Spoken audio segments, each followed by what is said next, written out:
सोलोंथाइ गोनां मानो टेट क्वालिफाइड जानाय बिथांमोननिसिमबो साख्रि होनो हायाखैल' अबा जोंफोरबायदि matric pass matric fail higher secondary pass फेलफोरनि थाखाय जोंफोरबायदिनि थाखाय बोरै साख्रि होनो हागोन बेखौ सानजाथावना। Hello' guys, welcome back to my YouTube channel from Mumbai. जाय बिथांमोना आंनि भिडिअखौ नायदों बिथांमोना आं बहा दं मिथिखायो। थ' थांनाय खनसेयाव आङो मा होनो मुम्बाइआव फैनायनि मोनसे भिडिअ होदोंमोन फेसबुकआव आरो इउटुबाव बारा रेसपन्स मोनाखै आरो इउटुबाव गोबां भिउबो जायाखै। बिनिफ्राय फेसबुकआव रेसपन्स मोनसारदों, बेवहाय 24 बा 25 केएफसि थांबाय भिउआर्सआ। थ' बिनिफ्रायनो मोननैसो कमेन्ट पिकआप खालामदोंमोन आं, मा कमेन्ट पिकआप खालामदों नोंथांमोननि सेराव दायो दिन्थिगोन आरो बिनि फिननायखौ होगोन। थ' दिनैनि टपिकआ बेनो, नोंथांमोना भिडिअखौ जोबजासिम नायलांबाय थाबानो जाबाय। आरो नोंथांमोना फेसबुकआव नायनानै इउटुबाव थाङाखै, थ' नोंथांमोना इउटुबाव थांनो थाखाय खावलायबाय आरो आंनि चेनेलखौ साबस्क्राइब खालामनो थाखाय खावलायबाय।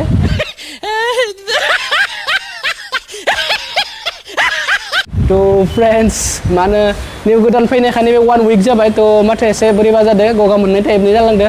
थ' लोमजाखांजोब मोनदों आरो खनसे दै सोलायनायनि थाखाय 1 उइक जाफैबाय बेवहाय। बेनिफ्राय निउ खामानि मावनानै मा होनो एसे मोजां नांदों, खिन्थु खामानिया एसे आलादा आरो आं जाय खामानिखौ नागिरदों बे खामानिखौ मोनजा। थ' माने कम्फर्ट नाङाखै आरो ना खामानि मावनानै माबानो खामानिया एसे आलादा नालाय। आं मा खामानि मावना दङ थ' नोंथांमोना लास्टआव जोबथारनायाव खोन्थागोन आं मा खामानि मावगासिनो दं दानियाव। 1 उइक जाफैबाय, मोजाङानो नांदों जायगाफोरखौलाय, खिन्थु मा होनो नायगौ मोनबाय आरो ना। मा होनो रिप्लाय होलांबाय थानोसै। गिबियावनो दङ मा होनो दिनाराम बर', बे कमेन्ट होदों दे मोजां सहैनो हाथों आरो खामानि मावनो लानाया जाफुंथों होननानै। थेंक इउ स' माच आदानिसिम। मानो होनोबा बेफोरबायदि जायखिजाया खामानियावनो उत्साह होनाय जोंनि बर' हारिनि गेजेराव जोबोद खम। थ' बेनिखायनो रोजा रोजा साबायखर थाबाय आदा नोंथांनिसिम बेफोरबायदि आंखौ इनकारेज खालामनो थाखाय। थ' थेंक इउ स' माच। बेफोरबायदि कमेन्ट होनाया जोबोद खम आरोना बर'फोरनि गेजेराव। बेनिफ्राय नेक्स्ट कमेन्ट दङ दा सोमखोर नार्जारि होननाय सासे कमेन्ट खालामदों आरोना। पि बर' सार साख्रि होगोन होनखाबाय, मानो थांनांगौ फंबायनो।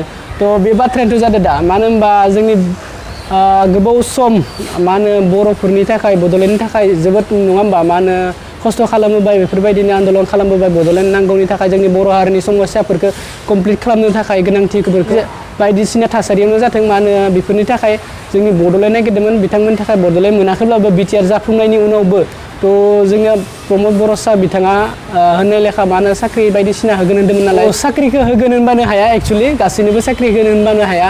थ' बे जाबाय, थेवब्लाबो एसे फंनैसो बुंनानैसै आरोना बे कमेन्टखौ होबाय नालाय। मा होनो सिगाङाव इलेक्सननि सिगाङावथ' साख्रि होगोन मा होगोन बायदिसिना होन्दोंमोन। बिटिआर मोननायजों लोगोसे गोबां साख्रि बायदिसिना डिपार्टमेन्टआव 5,000 बर'फोरखौ साख्रि होगोन होन्दोंमोन। थ' बेफोरो दासिम जाफुङाखै, 2 बोसोर जानानै थांबाय। मा होनो बिटिआर मोननाय आरो सरकार दानाया 2 बोसोर जानानै थांबाय, थेवबाबो जेबो खबर गैया। थ' साख्रिनि बेलायावनो जाबाय दा मा होनो गोबां बर' लाइमोनफोरा मा होनो गोबां सोलोंथाइ गोनां, जोंफोरनि सारै बहुत गोबां सोलोंथाइ गोनां मा होनो टेट क्वालिफाइड जानाय बिथांमोननिसिमबो साख्रि होनो हायाखैल' अबा जोंफोरबायदि matric pass matric fail higher secondary pass फेलफोरनि थाखाय जोंफोरबायदिनि थाखाय बोरै साख्रि होनो हागोन बेखौ सानजाथावना। थ' बेफोर बाथ्राखौनो लानानै साख्रिथ' मोनखाया, साख्रिखौ नेबाय थाना लाब गैया। मा होनो गावनि जिबनखौ गावनि जिउखौ लाइफखौ दानो थाखाय गावनो माबा मोनसे नङा माबा मोनसे लाइनखौ लाखानांगोन। थ' बेखौ लानानै आङो मोनसे थांखि लादों, बे थांखिखौ जाफुंहोनो थाखायनो बे मुम्बाइआव फैनाय जादों। थ' मा होनो साख्रिखौथ' नागिरथाबा मोना होमबा, बैसोआवबो थाङो लोगोसे आरो न'खरजों लोगोसे गासैखौबो नायनो गोनां जायो। मा होनो बिनि थाखायनो मुम्बाइआव फैनो गोनां जादों। थ' नोंथांमोनाबो साख्रिखौ नेयालाबासिनो गावनि आथिङाव गसंनो थाखाय मा होनो गाव माबा मोनसे मावबानो जाबाय आरो ना। बेनिफ्राय साख्रिथिंबो धान्दा लानांगौ मानसिया, मा होनो साख्रि मावनो थाखाय। बर' सारा साख्रि होगोनबानो होनो हाया, बे थार 110% गेरान्टि बे साख्रि होनो हाखाया। मानो होनबा मा होनो साख्रि बुस्थुआ इमान सहस नङा होमबा। गोबां टेट क्वालिफाइड जानाय मानसिफोरखौ साख्रि होगो, बेनि उनाव बेकारफोरनि थाखाय माबा मोनसे माव। बेनिफ्राय आरो बायदिसिना जोंनि बर' लाइमोनफोरनि थाखाय जाय बायदिसिना मा होनो बेकार एकदम फरायनो गारखानाय मा होनो बायदिसिना बाहेरायाव थाफैनायफोरनि थाखाय मोनसे अनसुंथाइ होनांगौ। आरो मा होनो जोंनि जायगायावनो मावना जानो हानायनि थाखाय जायखिजाया मा होनो लन बायदिसिना बानायना होनांगौ। थ' नोंथांमोना गोसो जायोब्ला जोंनि चिफ मोनगोनां प्रमद बर' सारनिसिम नोंथांमोना खावलायनो हायो आरो ना, लाइजाम साइजाम होनानै माबा मोनसे होनानै नोंथांमोना बेफोरबायदि बिनो हागोन। नोंथांमोना हायोबा साख्रिथ' मोनखाया, बे 100% गेरान्टि। मा होनो गोरों मानसिफोरा साख्रिखौ होग्रोदो, बिथांमोनानो मानो नङा होमबा बेफोरबायदिनिफ्रायनो डेभेलप जालांगोन सासे जानानै। बेनिफ्राय मेन नाम्बार 1 इडुकेसननि थाखाय खामानि मावनांगोन, अब्लासो साख्रिनि जेंनायाबो फैगोन लामायाव। एसे इडुकेसना मोजांब्लासो साख्रि मोनगोन नङा होमबा।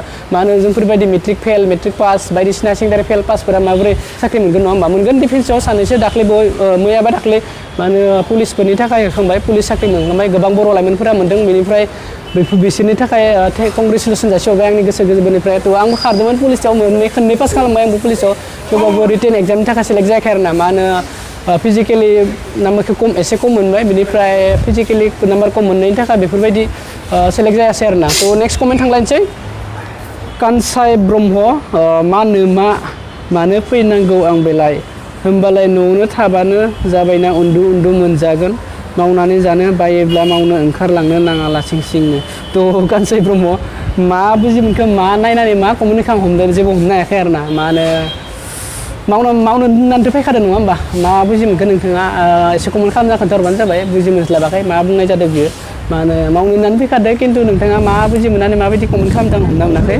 थ' आरो मोनसे बाथ्रा दाख्लै बायदि निउसाव नुदोंमोन आरोना रुनु खाख्लारिया तेलेंगानायाव खामानि मावनो थाहैनो दुथांफोरजों बुथारजाबाय होननानै गोदना आलथा जानाय होननानै तेलेंगानायाव थ' नोंथांमोना बि केयारफुल बेलेग स्टेटआव जोंनि जायगानिफ्राय गोजानाव मावनो थाफैनायफोरखौ खावलायदों आङो नोंथांमोना मोजाङै थाबानो जाबाय बि केयारफुल गाइस बहुत हामा मानसि थायो आरोना गासैबो बेफोरबायदि जायगानि मानसिफोरजों लकेल एरिया मानसिफोरजों एसे गोरोबलायनानै थाबानो जाबाय आरो मोजाङै थालांना थाबानो जाबाय जेबो दावराव दावसि खालामनो नाङा आरो बेलेग जायगायाव हारसिं बेरायनो नाङा थ' आंबो गोदानसो नालाय एसे ओरैनो मिलायनो सेस्था खालामदों आरो ना गोबां बेफोरनि लकेल एरियानि मानसिफोरदों नोंथांमोनाबो एसे गोरोबलायना थाबानो जाबाय बेखिनियानो थ' आरो दाखालि मेडिकेलाव सासे सिख्ला बुथार जादों जोबोद दुखु नांदों बेफोरबायदिनो बर'नि गेजेराव मोनसे नङा मोनसे जाथाय खोनाबाय थानो मोन्दों थ' बारानिफ्राय बारा जालांदों दाखालिबो बे गुबुन हारिजों खारनाय मानाय बेलेग हौवाफोरजों खारलांनाय बेफोरबायदि थैनाय बेफोरबायदि बुथार जानाय थ' गोबां आरोना टेनसन जायो गोबां दुखु मोनो बेफोरबायदिनो खोनाबाय थायोबाथाय थ' नोंथांमोना गासैबो मोजाङै थाबानो जाबाय आरो गिबियाव फार्स्टआवनो बुंदोंमोन आरो आं मा खामानि मावना दंमोन बे कम्पानियाव मा मोनखो आङो जायनि टारगेटआव फैदोंमोन बे टारगेटआ मिलायदिया बेनिफ्राय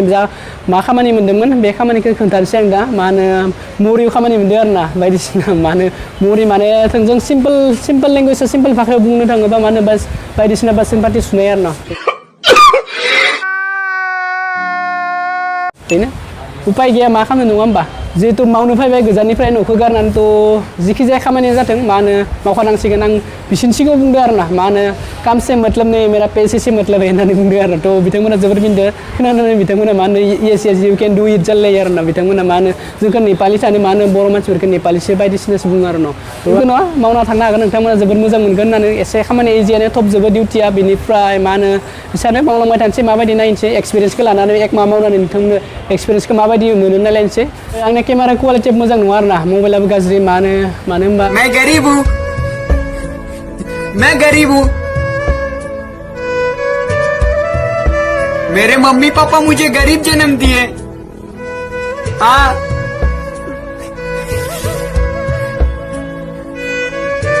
मुझे मम्मी पापा से बढ़कर कोई चीज नहीं है मैं गरीब ही ठीक हूँ गोदान मबाइल लानो हायाखै बेनो आरो दे आरो उपाय गैया बिदिनो सोलिनांसिगोन आरो न' स' गाइस नेक्स्ट भिडिअ थाबैनो लोगो मोनगोन नोंथांमोना आसा खालामो नोंथांमोना नायलांबाय थागोन होननानै भिडिअ बेखिनियानो नोंथांमोना जुदि मोजां मोनदोंबा अननानै लाइक खालाम शेयार खालाम आरो कमेन्ट खालामना होबानो जाबाय माबायदि मोनदों थ' दिनै भिडिअ बेखिनियानोमोन नोंथांमोना प्लिज अननानै चेनेलखौ साबस्क्राइब खालामथार आरो शेयार खालामना होबानो जाबाय थ' थेंक इउ स' माच गाइस